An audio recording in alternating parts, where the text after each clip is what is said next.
everyone. This is Ken Clank with Citywide Title. Welcome to Eat and Drink Real Estate Podcast. I'm here with famed real estate broker Keith Dickerson. Keith, welcome to the show. Hey, thanks. I appreciate it. Salute. Good to have you. Cheers our water. Yes, absolutely. No, thanks for having me on. Thank you. You know, Keith, a lot of real estate brokers would be envious of a lot of success that you've had. But, we all started with that first transaction, that first deal, that first hardship. That time maybe you almost felt like giving up and running away because real estate is not for the weak-hearted or the faint-hearted, as some people call it. Right. What's your story? How did you get into real estate? And give us kind of a feel for what new guys could look at getting into. Well, I got in real estate in '99, and mine is probably as unconventional as you can get. So mine was on a dare, honestly. Really? Yeah. So I had referred my wife's grandmother that she needed to sell a house and needed to buy a house, and referred it to my past agent that I worked with. And Maureen was nice enough to say, why don't you do it? And I said, well, I don't have a real estate license. She said, well, that's why you go to class to get your real estate license. So I took vacation from my other job, took a 1-week crash course, passed that. And then that following Sunday, I listed her house. I sold it on a Tuesday, and then went out and sold her new house on a Thursday or Friday. And I thought, well, this is the easiest money ever made. Were they all just falling in your lap like that? No wonder there's 30,000 agents that's around. Right. This is the easiest job ever. So that's how I actually got into it. Yeah. And what happened after that? You sold your first one. Were all the transactions really that easy? With just a referral from this person to that person, or? No, I mean when I say that the agents start at the beginning, and now is, today's market and how brokers are set up and teams are set up, it's a totally different landscape than when I got into it. So there was really no teams at the time. There was just brokers. The brokers, for the most part, were Baird & Warner, locally here, John Green, Remax, Global Banker, the lot of them. So so I got into it. You got to remember, Ken, there was no real internet. I mean, there was no Realtor.com, there was no Zillow, there was none of these lead generation sources that you can pay astronomical money to try to get leads. Right. So it was pretty much your sphere of influence. And I had just moved from Michigan a few years earlier, so guess what? I didn't know anybody. Wow, so you're coming in cold? Yeah, I came in completely cold. Mm-hmm. So I went to every free seminar I possibly could. I started farming an area, but I started going to places where people were raising their hand, and at the time they were raising their hand in the newspaper. They would post that they're listing their house for sale by owner, or have an open house on there for sale by owner, and I would stop by.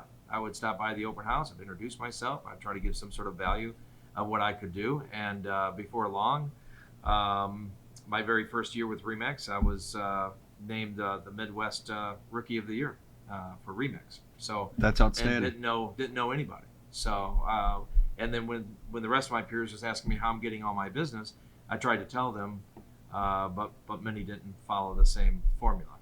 Right. Well, I think if you find a formula, you find something that works. Yeah. You want to stick with it.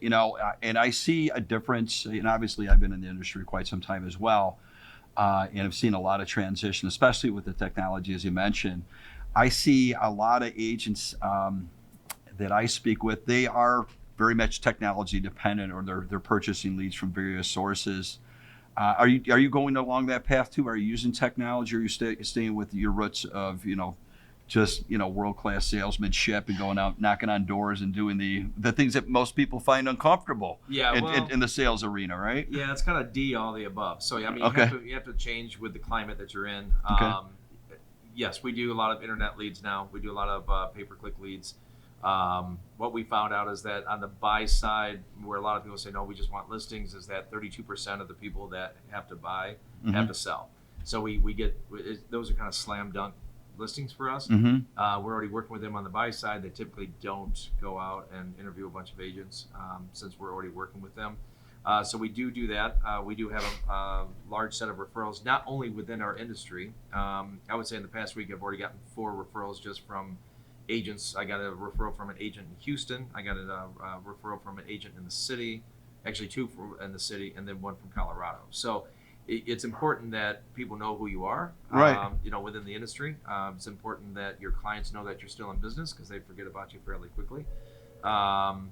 Do a great job, follow up on internet leads, do the best you possibly can, and just it's still always a grind. I mean, that's one thing that people don't understand about real estate. You can't let down your guard. You got to continue to fight through it. And you have good times and bad times, and you have the crash of the real estate market in 2007. You have to adjust. Yeah, I find it's always an adjustment. It is for us, and anybody who's been in the industry for more than, I'd say, a decade. And other people don't see that. You bring up '08, and I've talked to several real estate brokers who were just getting into the business in '08. And at that time, as you know, it was, depending on where your market was or where you're specifically target marketing, it was a lot of distressed properties, short sales. Yeah. Or like I know brokers who've been in the business 3 or 4 years from 2009, 2010, 2011, 2012. They never done what we call an equity deal. Right. It was just all short sales. All short sales. Yeah. And man, I mean, that we've gone through that, and a lot of people haven't experienced that. So those are much more difficult, much more complicated, and a long, drawn out process. It's a long, drawn out process. Yeah. I mean, a lot of real estate agents. We just talked. I mean, there's 30,000 local agents now.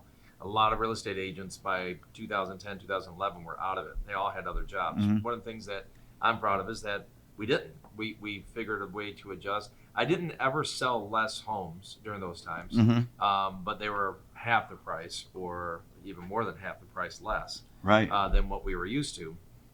So did we feel a pinch when it came to income? Sure, because our volume dollar went down. But our units didn't go down. But we were doing short sales before they even called them short sales. Everybody was like, what is this? I said, well, we're shorting the loan. And then it went from that to short sales to other things. And another thing that I say is that, then agents put all their eggs in that basket. And then sooner or later that dries up too. Foreclosures dry up, short sales dry up, and you get back to a regular market. And those agents couldn't find a way to get back to their clients. They had no customer service. They had no follow-up. They had none of that. So they weren't getting the referrals from the same people that they were doing short sales with. And foreclosures, obviously, that's a bank process, and your client is the bank. But when they start drying up, so does your business. So it's good to be very diverse in this industry. Keep shifting gears. Yeah, you got to be diverse in this industry. You have to do a little bit of both, right. And same way with price points. I just took a listing this morning, and the gentleman said, I see this is usually below your price point. This is $375,000. I see you're at $400,000, $500,000, $600,000. I told him that we take anything. We just listed and sold a house for $150,000. My dad always used to say that don't worry about how much money you're making per deal or per contract.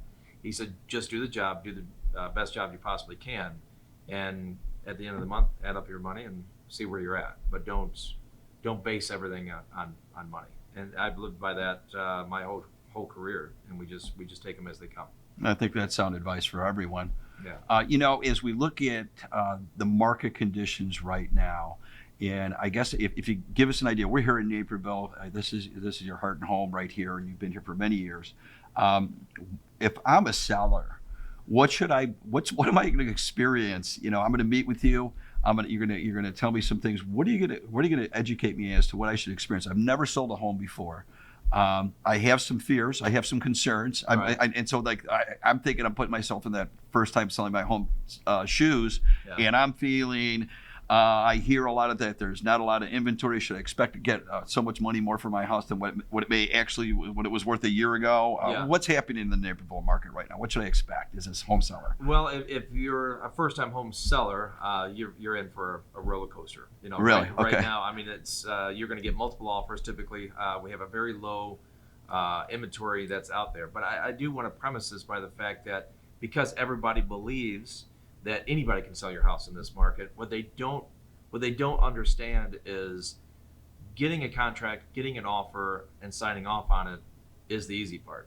I mean, you have to go through 15, 20 offers. You have to dissect which offers are going to be the best for the client. But what they don't understand, it does take experience and knowledge of an agent to be able to look at the meat and potatoes of the contract, not the fluff, not the glitter that the agents are trying to throw on there so they can get noticed, but really look at the meat that's on there to make sure that that's what's going to be best for the client, in the fact that it's not going to fall through. What we're seeing right now is we're seeing more reactivated properties come on the market per week than we are new.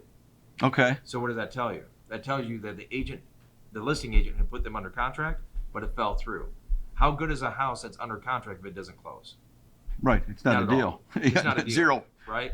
So now the sellers are getting frustrated because now the sellers had just got an entire weekend flooded full of showings that they were inconvenienced. They had to take the dog out, they had to keep the kids entertained. They just finally got through that process. And because the agent can't hold that together, because the agent didn't do the due diligence up front, now they have to do it over again. How frustrating is that? It's stressful. I mean, stressful.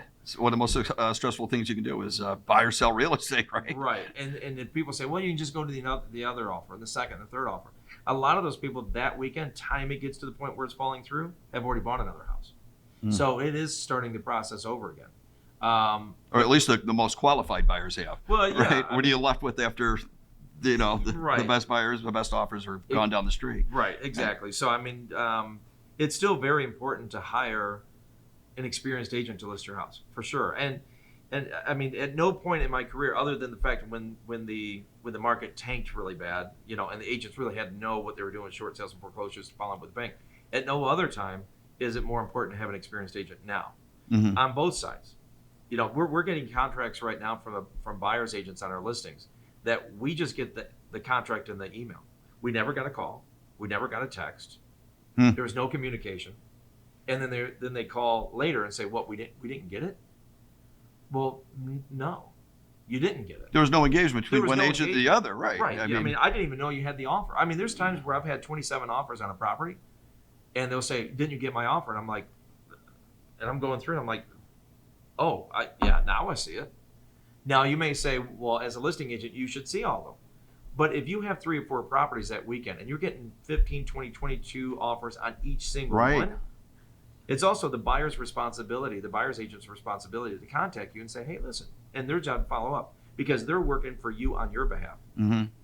But I see probably, I would say 80 to 85% of the contracts we get, we have zero communication with the buyer's agent that's making the initial offer. That's just incredulous to me because I know that's your responsibility, but you think that would just be second nature and a natural common sense thing to do. It's like, I got to verify that you got this. Shoot you a text, give you a phone call, shoot you an email. Did you get it? Did you get it? Did you get it? And create a rapport with the listing agent. Sometimes the listing agent, just because, hey, I like Ken Clank. He's a great guy. A lot of people do. Right. Well, not everybody, but some do. I think more than less. Yes, they do. I'm a pretty popular guy. So, but you have to try to get that rapport. The rapport doesn't always guarantee you get the house. But if you can get the listing agent if you're on the buy side, if you get the listing agent rooting for you, right, it increases your possibility of getting that for your client. Just do the work. Do the work, but do the work the right way. Don't take this market for granted and say, well, I'm going to write 6 or 7 or 8 offers, or get discouraged and say, well, I've already wrote 4 or 5 offers and we didn't get any of them, so here's another one I'm writing. Do the work. Do the work. Be a good agent. Try to get that house for your client the best you can. And on the listing side, do the work. Go through every single one of them, dissect it, create a spreadsheet, pros, cons, where they're at. Present that to your client by a certain time. Be a person of your word that if you're going to accept an offer by 6 o'clock on Sunday, that you accept an offer by 6 o'clock on Sunday. Don't say that, and now it's Tuesday, and we're still waiting for a response. So I guess, long story short, it really is important to know who you're hiring and do your due diligence, because this can be, especially right now, it can be an extremely frustrating experience for a buyer and or seller. Sure. If you get hooked up with the wrong agent. And there's a lot of really good agents locally, but there's some there are so many agents, and I know everybody starts at zero and everybody's in a learning process. But one of the things that always that I would also ask you is broker reputation in a marketplace. How important that is to you. I mean, you see these 20 offers or 15 offers, what may be on a property or multiple properties you have listed at the same time in your case. How much is it the reputation and having knowledge about who that offer is coming from? And I'm talking about the broker, of course, on the other side of the table. Tell me a little bit about that. From a broker standpoint, because let's take Keller Williams locally, who I used to be a part of, and now with Compass, is that they have 500 plus agents just in the Naperville brokerage. So to say that it's more reputable coming from a Keller Williams agent than it is a Coldwell Banker agent is not exactly true. Okay. Because each one's independently owned and operated as far as not only the brokerage, but the agent themselves. So you can have a great experience with a Keller Williams agent or a Coldwell Banker agent or a Compass agent, but that's not indicative to how great the brokerage is. Mm-hmm. It just isn't. Right. So more so than how great brokerages are, it's really about how great the agent is. So Okay. if I get an offer from a local agent that I've done business with in the past, that when I bump into them on the street, it's like, hey, how you doing? We're sharing ideas. We have a good rapport with each other. Those typically go fantastic. When we start getting with somebody that doesn't have a ton of experience, that tries to huff and puff, to make themselves look bigger, Right. that tends to go south. But yes, if I see the other agent on the other side that I know, I'll be honest with you, it typically goes smoother. Doesn't mean they're necessarily going to get it, but they're good enough to typically they do get it. It may weigh some type of weight in your decision-making process, or at least perception of the deal, right? Communication is key. Right. We go back to that. If John, an agent in Naperville, gives me a call and I know him and I've done business with him in the past, calls me and says, hey, I have an offer on your property, I guarantee you him and I are going to communicate a lot until we try to put that together if we can. Mm-hmm. Somebody that doesn't communicate with me, you're not doing a great job for your client, because now we're not even building rapport, because here's a chance to build a rapport with another agent and you're choosing not to. Yeah, that just strikes me as odd. You wouldn't do that type of follow-up. It's just basic and if their due clients, diligence. Yeah, if their clients on either side of the transaction knew that, they probably would not be their agent anymore. Right, that would definitely steer me in the other direction A and little get bit. me on the phone and trying to find somebody that's good and knows Right, what they're because doing. you want a house or you want to sell a house. Well, for me, everything's follow-up. On our side of the business and the title side, it is all about details, and it is about follow-up. It is about just verifying that you got my email. You got my text. I have to verify that because it's that important. And to make things happen right when I promised they would, I have to verify that. Well, in your business more so than you understand it. It's all about communication Right. and building rapport and connections within the industry instead of like with clients themselves. You're building them within the industry, and that's what Citywide does so great. Yeah. They just build those relationships that. You could go with any. I could go with an attorney and go with any title company per se. Yeah. But, me using Citywide or would like to work with Citywide, it doesn't really affect me directly. Mm-hmm. It affects my clients, it affects the attorney. But the fact that I already know that Citywide does a fantastic job. I already know the services that they provide.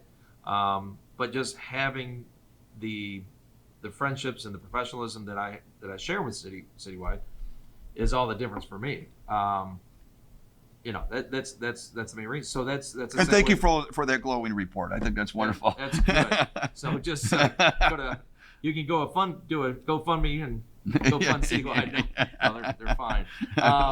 We'll be all right. Yeah, it'll be okay.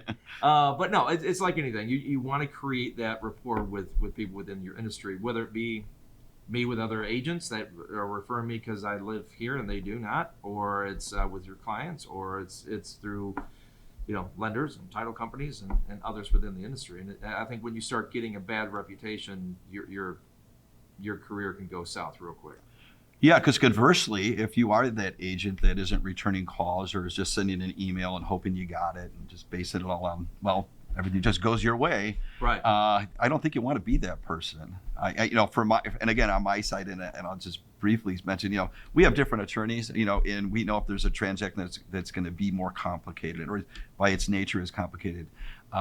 If we recognize the attorney on the other side of the transaction, we go, oh, this guy knows what this guy's Right. close. It's the same He's thing. been doing real estate for years. He's a rock star. He's going to get it done. This isn't going to be an issue. We're going to be able to get a hold of him. Communication's going to be great. At ease.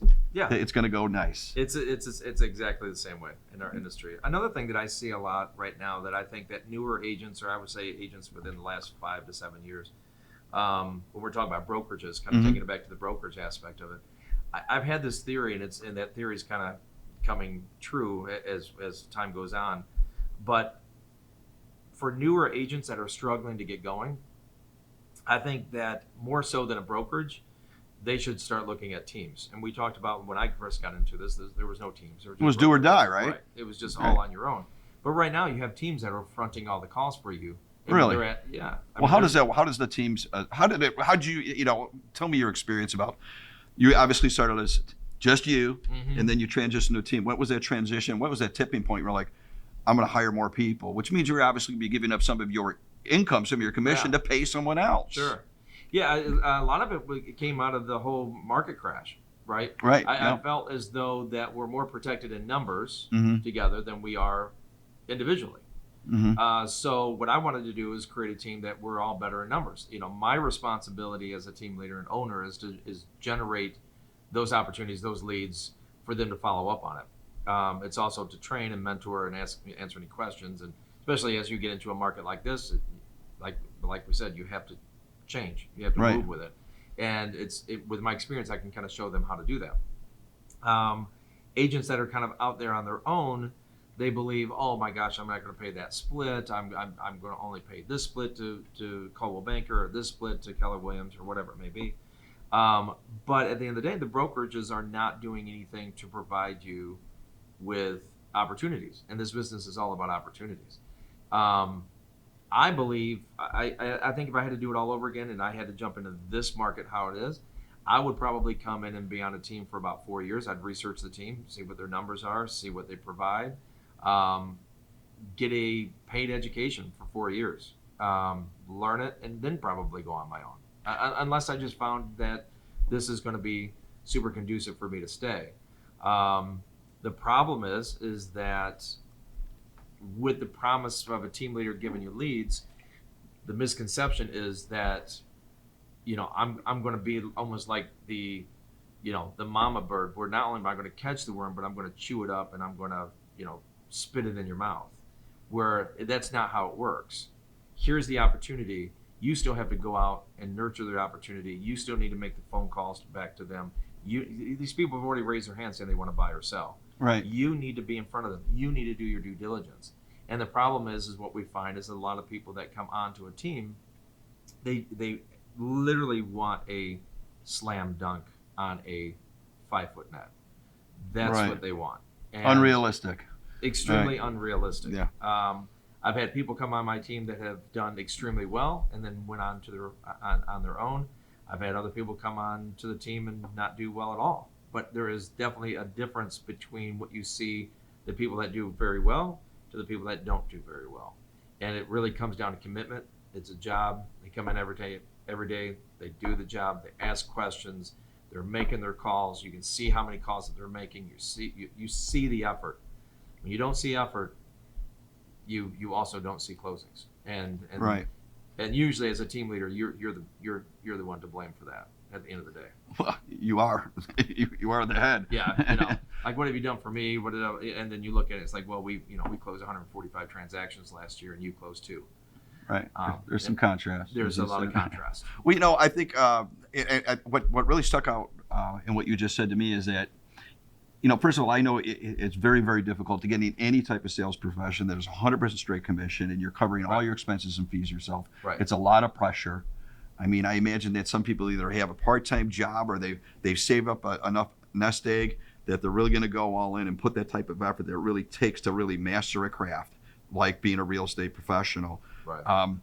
But with the teams, that seems like a segue. You're getting paid something, and you're getting paid to learn the educational aspect. Yeah, people want to you're make not getting paid a $100,000, $200,000 a year. A lot of people, those people are called doctors. They go to school to kind of type of education. Yeah. Here they're going to school, and they're getting paid while they're doing it. Well, And you're okay with them leaving in 4 years. yeah, or in 2 years if they feel like they're. But you got they've done the it. value out of what they're providing Sure. you. You're giving back. I mean, what's the thinking behind that? Yeah, so I mean, the thinking is that I can't be in 2 places or 3 places, 4 places at the same time. Okay. I can't work with 10, 20, 30 buyers at the same time, plus have 5, 6, 7, 20, 35 listings at a time. I can't do that all by myself. So my goal was to have them take on the majority of the buy sides. I would take some, and I would take on the more of the sell sides. These are all my clients that are coming to me, whether it comes Right. through pay-per-click, referrals, whatever it may be. They're mine, and I'm here you go. Here, you work with them. You call them. You call them back. We've already set up the appointment for you. You call them. What I'm finding is that there was no follow up. You talked earlier about Mhm. Citywide. you're all about the follow-up. Huge fan. There was no follow-up, right? So it's you can sit there in front of somebody and you can provide all of this value, but if they don't use it, Right. it's like I don't know. It's like taking your car in to get it fixed. You go there and you say, here, you're a licensed mechanic. Here's all the tools, and you come back 3 days later and you're like, why isn't my car fixed? Well, I can't, I can't take this piece off. Well, did you try using the wrench? What wrench? Well, you got to use the tools, or you're never going to be successful. You're never going to fix it. Right. So in my case, the tools are going to be from the CRM system, which will literally remind you on a daily basis. If you put it in there to remind you, it'll remind you who to call, why to call, all your notes, all the client's notes, what they're looking for, when they're looking for it, what their price point is, if they're working with an agent, if they're pre-approved, if they're not pre-approved, everything. Only thing you have to do is pick up the phone and build a rapport with them and show them houses and close. That's it. That sounds like a wonderful thing. It sounds like a wonderful thing because 80% of what we do is lead gen. 20% is sell houses. My team takes care of the lead gen. Mm-hmm. But I can't force somebody to do the 20%. Right. Well, you got to have that drive. You got to have that grit Right. to get it done. And I think that's an interesting ratio. 80% lead gen, 20% selling. Yes. Wow. That's Yeah. the grunt work. Yeah. Because what you should be doing every day when you get up is that you should get into your CRM. You should be following up on your funnel of leads every single day. You should be calling them, texting them, inviting them to see a house that just came up on the market. I mean, hell, invite them for coffee or invite them for whatever. It's something.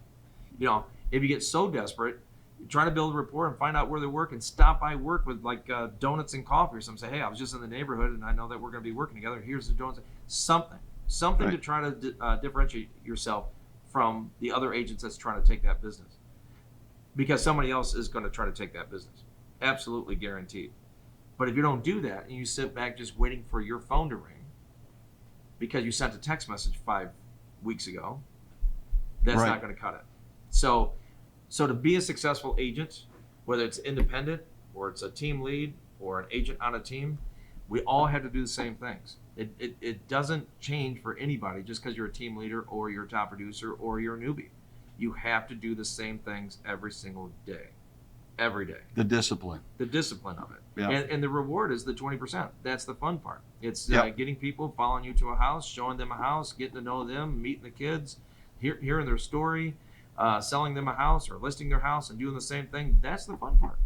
The 80% is the tough work. But Right. I can drive down 294 in the summertime when it's 92 degrees and I can see men and women out on the side of the road doing road construction. And I'm like, I will make calls this morning. There's other people doing hard work too. It's Yeah, not just you. much harder work than getting out the Life's not phones. at risk. I don't go on hot tire pouring up my shoe. Right. I'm with they're you. much harder Yeah, work than exactly. picking up and calling somebody and saying, hi, you remember Right. me? We talked last week. It's not that brutal. It's not that brutal. Yeah. Make it fun, keep it interesting, and keep going. Try to get the reward at the end of the day. And I think that's an encouragement to people that may be listening or viewing today, is that especially for the newer agents, you need mentorship. You need most of the people that I know that have really done a wonderful job in their career. They have that story of like, I've learned. They can tell that story of someone that mentored them and shared with them, hey, you got your license, you got a little bit of sales experience. This is how this business really works. And it goes. You got to befriend somebody to help you, right? Doesn't that fast track your career, at least your income? It goes in like in a lot of different professions. I mean, here's a man or woman that just went to college and became a chiropractor. But guess what? A lot of times they work under a chiropractic agency. Right. Like this person owns it, has the clientele coming in. You're building your clientele, but in the meantime, you're not out all that upfront cost. Right. Yeah. To build. If you wanted to be a plumber, guess what? You work under a plumber for mentorship. AC and heating, you work under a mentor for a certain amount of time to learn before you can actually go and make the same as this person does, because this person knows more than you. I think in our industry we have a hard time being humble. Like when you're getting into the industry and you don't know what you're doing and you're competing with 30,000 local agents, which is a lot. I mean, if there was 30,000 local attorneys all doing the same thing, Yeah, that'd be rough. that'd be rough. It's a lot of people to It's talk a to. lot of people to compete against. Right. So if you have 30,000 local agents and you don't know all of anything that you're doing, get with somebody that does. It may cost you more in a split, but I tell you what, you will earn more at the end of the day because you'll be closing more transactions, and the monetary value of education, of knowing what to do, is priceless in this industry. Oh, yeah, I've met people, absolutely. I've met people, or I've known people for 20 years in this industry that still do 10 or 15 deals a year. And I'm not saying there's anything bad about that, but they can't get past 10 or 15 deals a year. Mm-hmm. They've never bothered to try to learn from anybody else of how you are doing 150 transactions a year. Like, how are you doing that? They don't because they can't humble themselves to understand that there are somebody that knows more than what they do. I mean, I talk weekly to agents from around the country that are doing 500, 1,000, 1,500. I have one agent that I talk to every month that does 3,500 transactions a year. That's amazing. That's an Right. incredible number. It's an incredible number, right? Yeah. Now, do I ever want to get to that point? No, I don't. I don't want to be managing teams all over the country and doing all of that. But you can learn a lot from others that do and have done and been to places within your industry that you have not gotten to yet. Mm-hmm. And what I see, at least locally here, is a lot of agents don't want to do that, and a lot of agents that do want to join teams, they believe it's just going to be, everything's just absolutely fine-tuned, handed to them. Right. And that's not a reality either. Right. You have to do the work. I mean, other than fine-tuning it and giving it right to them, like right that weekend that they want to go out. But if that's the case, I'll just take them out. Like if I have to do all the 80%, the slam dunks. yeah, Right. I'll take them out myself. This person wants you to just drive up, have the contract signed, you'll be back here in 15 minutes. Yeah, because I'll close them that weekend if that's the case. But Right. But so that's what we find in our industry. But I would implore, agents that are doing 5 or 10 transactions or 12 transactions a year that just can't seem to get past it. I myself, if you have goals of getting bigger, one of two things: hire a coach, they can help you get there, Mm-hmm. or join a team and let them coach you and get Right. paid while they're coaching. Right. I think one of the perspectives or perceptions that brokers that are in that range that I've talked to doing 15, 20, I said, I'm busy all the time, I'm making Mhm. a decent living and I'm reaching my financial goals that I want right now. And I don't think they really see the world as others do, where they have to give up some of that earnings to gain more. It's kind of like if I'm making 100% commission, let's use it as an example. Right. Well, 100% of one deal is 100%. Right. 80% of 4 deals, is that more or less? Well, it's a lot more. It's a lot more. It's a lot more revenue. That's the giving up to get more. You got to spend to make more money. I think that's the trend the thing that I think a lot of people are missing. Well, you're going to spend money to make money. I mean, Right. I don't think there's very many agents out there that says, hey, I have zero overhead and I'm selling 200 houses a year. I mean, I don't see how that's possible. Right. Right. Right. You got to have the support within your team. You have to have support within, even as an individual. I mean, if you can't get past 15, you probably need to hire an assistant that's doing a lot of the legwork that you're doing, the paperwork and all that other stuff that you think is holding you back. But you have to understand that if you hire somebody to do that job, you're now responsible for generating more business. Right. But if you're content with 15, now you're out money to an assistant and you're still only doing the 15. So Right. I would say that was probably one of my aha moments in real estate when, even a little bit later in my career, because I did everything. I was selling, 50, 60, 70 houses a year all by myself, no assistant, nobody. And one thing I do thank Keller Williams for when I went to Keller Williams was they convinced me you need to hire an assistant. And once I hired an assistant, who I still have 10 years later, my business even grew more. And as it was growing more, I couldn't handle it, so I was bringing on agents to do some of my business, and then those agents started to grow, and everything started to do well. But like any team or like any time that you're in, teams go like this, and then they go back down here. Then you rebuild again. So I've been here. Now I'm about here because I've let go of some that I don't need anymore, and then rebuild again. But I was talking to a gentleman that does $1,200 a year, and he said, I've done the same thing many times. He said, the thing is, it's not starting over because you're starting over with experience. Well, you know more about what you're doing than you did when you started. Right. That's the experience part of it. That's a great thing. Right. And if we're doing 140 transactions and the team is making roughly 50% of those transactions, I only need to do 50 or 60 transactions because I'm getting the 100%. Where in turn I was getting 50, and then I had the expenses, which, as you know, Ken, running a business, you don't make 50%. No. You're making like 29 or 30%. So the agent's making the 50, you're making the 29 or 30 after expenses. That's what it's hard for them to wrap their head around. I imagine so. So one more question about teams. I think, when you mentioned the numbers, I'm doing 50, 60 deals myself a year. You're running hard doing all that work by yourself. Stress level. Systems and processes, it's not too bad. Not too bad? Not too bad. If you have a system in place, I mean, Kara, which is my executive assistant and transaction coordinator, she's phenomenal. I mean, I literally just turned in the contract, and she takes care of everything else, and I can go back out and sell.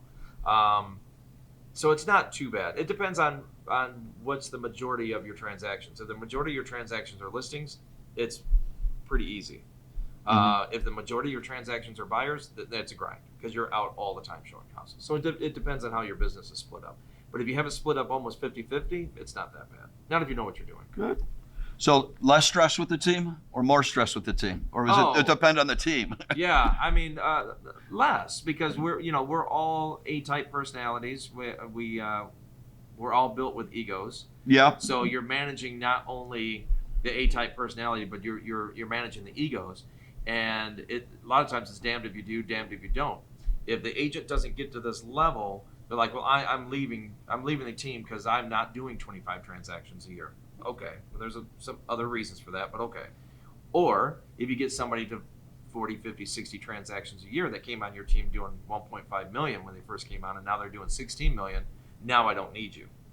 Mm-hmm. But one thing I will say, there's only been 2 agents in the last 23 years that I've been doing this, and probably the last 13 years that I've been creating a team, there's only been 2 agents that's left the team that have gone on to done really phenomenal work and built their own stuff. The rest have all gone from making money in real estate to either making far less or they're out of the industry. Doing something else altogether. Altogether. So, I'm proud of the fact that even if they did 10 transactions a year, that's 10 more than what they did when they came on, and it's 10 more than what they're doing now. So in 10 transactions at an average commission of $7,500, and you're looking at $3,200 on a split, and you're doing 10 transactions, you're making $32,000, and we average that out at less than 20 hours a week. Makes sense. Right? Yeah. So I had a team meeting not long ago, and we were talking about expectations. And one of the expectations was, well, my expectation is to make $100,000 a year. And I said, okay, well, how many hours a week do you believe that you have to work to make $100,000 a year? What kind of response? 10 hours. Is that possible? When we started breaking down their hours, they were averaging 15 to 17 hours a week because they weren't lead genning. Right. They weren't doing the necessary things. They weren't back into their CRM. So my question to them was, so do you have a realistic expectation at 15 hours a week and making $100,000 a year? If that was the case, I wouldn't have a team. I would have a gigantic brokerage if I could do that for people. Right. So unrealistic expectations are still abound. It's still a 40-plus hour work week. Well, and it's the availability. When you look at when you're fielding calls, when you're getting things done, when you're able to reach the clients and put the deal together, get the contract signed. What time of day is this? All 9 to 5? Oh no! I mean, it's, it's not banker's hours, is it? No, it's eyes open to eyes closed. Right. I'll negotiate offers as late as what my clients want to. Right. If buyer seller still wants to talk about it, I'm I'm up to 10:30, 11 o'clock, even later, if that's what they want to do. Vacations are not vacations. Right. I've sold dozens and dozens of houses sitting on a beach in Mexico, because you have to get up and go. You have to do the work when the work is there. But no, it's not 9 to 5. Well, that's the exciting part of it all to me, is that we get things done, on our side, on the title side, it's the Fridays that everybody wants to get that home. They want to swap keys and get checks and get moving, because they're moving out or they're moving in, and it's the end of the month and everybody wants to take advantage of that. And you know what? That's when you shine. Yeah. It's the busiest time. It's your 12, 14-hour days, but you stay and get it done. Yeah, and it's rewarding, and sometimes stressful, often stressful, but we still do it. It's called getting the hustle and getting it done and making people happy. Sometimes it's not as busy. Well, I wrote an offer on a house 4 months ago, and couldn't get a hold of the agent. Once I finally got in touch with her, she said, "Well, I'm sorry, I was up at the Dells for the weekend."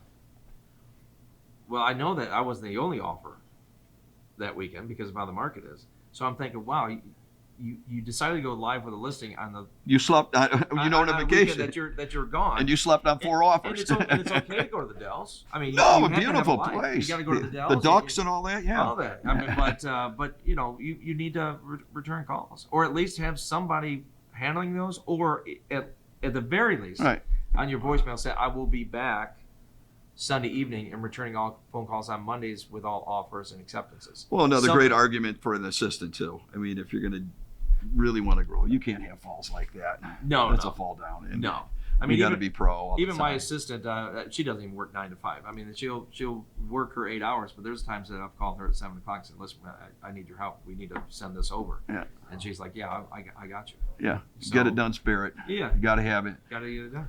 Naperville, what a wonderful town. I mean, when we look at Naperville in its marketplace right now, where do you see it in? I think our market right now. How's this market going to run for the rest of the year? And what should agents kind of expect here in DuPage County in the Naperville market? Well, rates are up. I mean, rates are hovering near 5. Yep. Which is crazy because 2 months ago it was 2.75. Yes, wonderful money. Yeah, free money. Yeah, practically. Yeah. So, I can't tell you how many clients I'd reached out to and said, "Listen, this is all going to change," and now they're all calling and saying, "When's it going to go back?" Here's a shocker: it's not going back. Right. Okay. There's a lot of different variables. The bond market is a variable. The stock market's a variable. Crisis in the Ukraine is a variable. Inflation's a variable. So all these things are variables, and rates are going to continue to go up. So where's the market going? I think, the question of what came first, the chicken or the egg? Well, in real estate, it's the egg came first, which means the listing. We have to have more listings. And I understand the sellers' skepticism about selling because they well, if I'm going to sell, where am I going to buy? Right. But something has to give. Mm-hmm. I mean, something has to give. I mean, it's never going to get back to that way unless sellers start taking a chance and start figuring out different ways. I just have a seller now that I just, again, listed this morning, and he's like, "Listen, my house is not going to be ready till July. If we sell my house early, I'm going to get an Airbnb." Brilliant.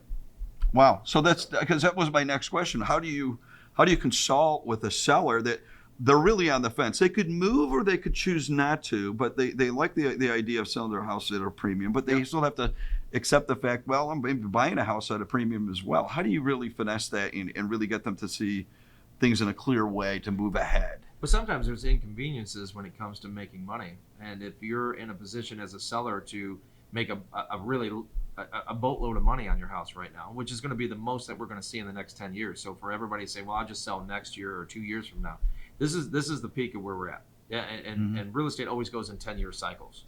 So we are at that peak. And you think about it, in 2011, 2012, 2013, we started coming out of the whole foreclosure, and the market started doing distressed great, property. right? Yep. Mm-hmm. And it just kept getting better and better and better and better and Yes. better. And now 10 years, same way. 1996 to 2006. 96 was great. 2006 was great, but then started falling off because it was at the end of that 10-year period. We're at the end of that 10-year period now. So the homes are going to adjust. They have to adjust. Mm-hmm. The market's got to correct. especially with interest rates going up. As a seller, if you're thinking about selling in the next 2 or 3 years, and this just seems to be a little early for you, sell, grab all the money you possibly can, and it may be an inconvenience, but throw some stuff in storage, rent a place for a year or two if you're just trying to finish up with work or trying to get the kids through school at the last minute. Pay rent for a couple of years. At the end of the day, you're going to walk away still, even after paying rent, you're going to net way more than if you wanted to sell your house in 2 or 3 years from now. You're going to still net way more. That makes sense to me, the math equation. And you're right. Sometimes it is inconvenient to make money or take advantage of scenarios like this market currently possesses. And I think that's sound advice. You know, I can't imagine. I don't know the total number of transactions you've done in your year, in your career.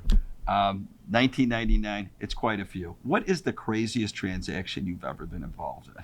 Oh, wow, tons. I've had transactions that are funny transactions. I've had transactions that you thought you were going to have to call the cops. I've had, yeah. So I mean, early in my career, one of the transactions that always sticks out in my head is I had a young gentleman at the time. I'm 20, maybe I'm 30 at the time, and he's early 30s. Yeah, single guy buying a townhouse. And back in that day, you know, now they have systems where you schedule a showing and all that. Back in the day, you actually got the number of the homeowner and you called the homeowner and, you know, followed the directions and called and left a message and showed it. So that's what I did. I had called on a townhome, left a message, going to be showing between noon and 1 o'clock, whatever it was, and call me back if that's going to be a problem. If you don't hear, you just go. Back then, not today, but back then. That was right at the beginning of cell phones, so you still having answer machines, you know, at the house. So we go in, like I still do today. I go in, I announce, you know, hi, Keith Dickerson, you know, Real Estate Compass, making sure nobody's there. Went through the townhouse, walked upstairs, got to the top of the stairs, and this lady decided to walk across the hall from the bathroom. Well, this young lady that was probably in her early 30s was naked. Oh my. Okay. What then? Well, she stopped like a deer in the headlights. You know, it's kind of one of these numbers, and she's like, "Oh my gosh, I'm so sorry, I didn't get." And I'm like, "We don't need to talk. You know, just." And as soon as she walked out of the scene into her room, the gentleman that was behind me, which was a very quick-witted young man at the time, only thing I heard was, "I'll take it." I said, "Well, she doesn't come with the town." He was clearly speaking about the house. He was clearly speaking about the house. But that was uncomfortable but funny. And she was so nice about it. She came out later and she's like, she was embarrassed and we were embarrassed, especially being, you know, new in the career. I've gone in foreclosures. I went into a foreclosure that walked into the kitchen and it was ice cold in there. If you've ever been into a foreclosure, I have. Yeah, I mean they're colder than a freezer. And walked in there and there was a frozen cow standing up dead in the kitchen. He had left the local farm, somehow got inside the house, probably going for some warmth, and it was so cold because we were getting 20 and 30 degree below weather. He couldn't find a way out. And wow, fell asleep. And that poor cow. Yeah, right. So, but I still sold it. The investor still bought it. So it comes with a side of beef. It comes with a side of beef. Yeah. So he's like, "Can I keep the cow?" I'm like, "Yes, you can keep the cow, I guess." And then I've had transactions where divorce situations that there used to be a day that we actually talked. Like we would have to go. Like everybody went to closing nowadays because of COVID and stuff. You know, the sellers pre-signed, the buyers aren't there. Or, you know, people can, you know, that from the title aspect of it. And then before we used to negotiate, we'd have to go actually to the office and somebody get in the conference room here and we get in the conference room there and me and the agent walk back and forth and we negotiate and we were done. I actually miss those days because that was nice. And then buyer and seller walk out and they're like, "Oh my gosh, you're going to love the neighbors. I got 3 kids." You know, it was great. Today it's kind of a cold transaction and they always think that the seller's a jerk and the buyer's a jerk and everybody's a jerk. In reality, they're not. But we've taken out the personal aspect of it. But we have had to where I've gone to closings with divorced couples that it was less than amicable. I have gone to some where buyer and seller are reaching over across the table and throwing haymakers. It's like, okay, we need to wrap this up. You could settle this after we sign the fund. Settle this after this, yeah. Yeah. So I mean, it's interesting, but that's one of the reasons I love this career is because nothing's ever the same, and I get bored. Every day's different. Yeah, I get bored very easily. So Yeah. To have something new happen, I'll kind of scratch my head, but like, oh, what? I have not seen that one before. So that's it. That part is always fun. Yeah. Yeah, and I'm always looking forward to the next one. Like I'm always wondering what the next one's going to be. That's going to be kind of crazy. I'm sure the next one's right around the corner for you. Yeah, one lady said that she can't buy the house the day of closing. There was a cash buyer, and they came and did the final walkthrough.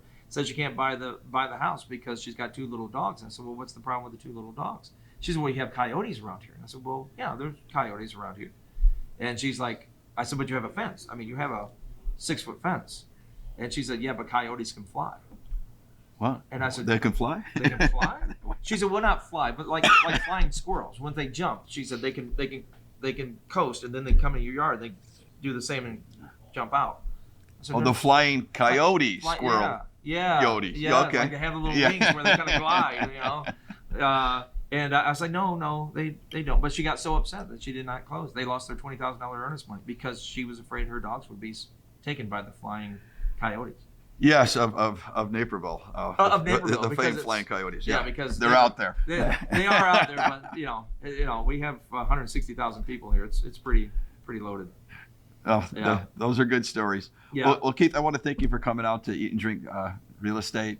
Yeah, no, it's great, and we're at Sullivan's, and Sullivan's is one of my favorite stops. Mine too. Downtown, I love a good steak. I love a good drink, and this is a great place to come. Yeah, they Thank do everybody for a letting us great come job. So and taking good care of us here today. professionals surrounded by other professionals. So So we'll see you again soon. thanks, Yep, absolutely. take care.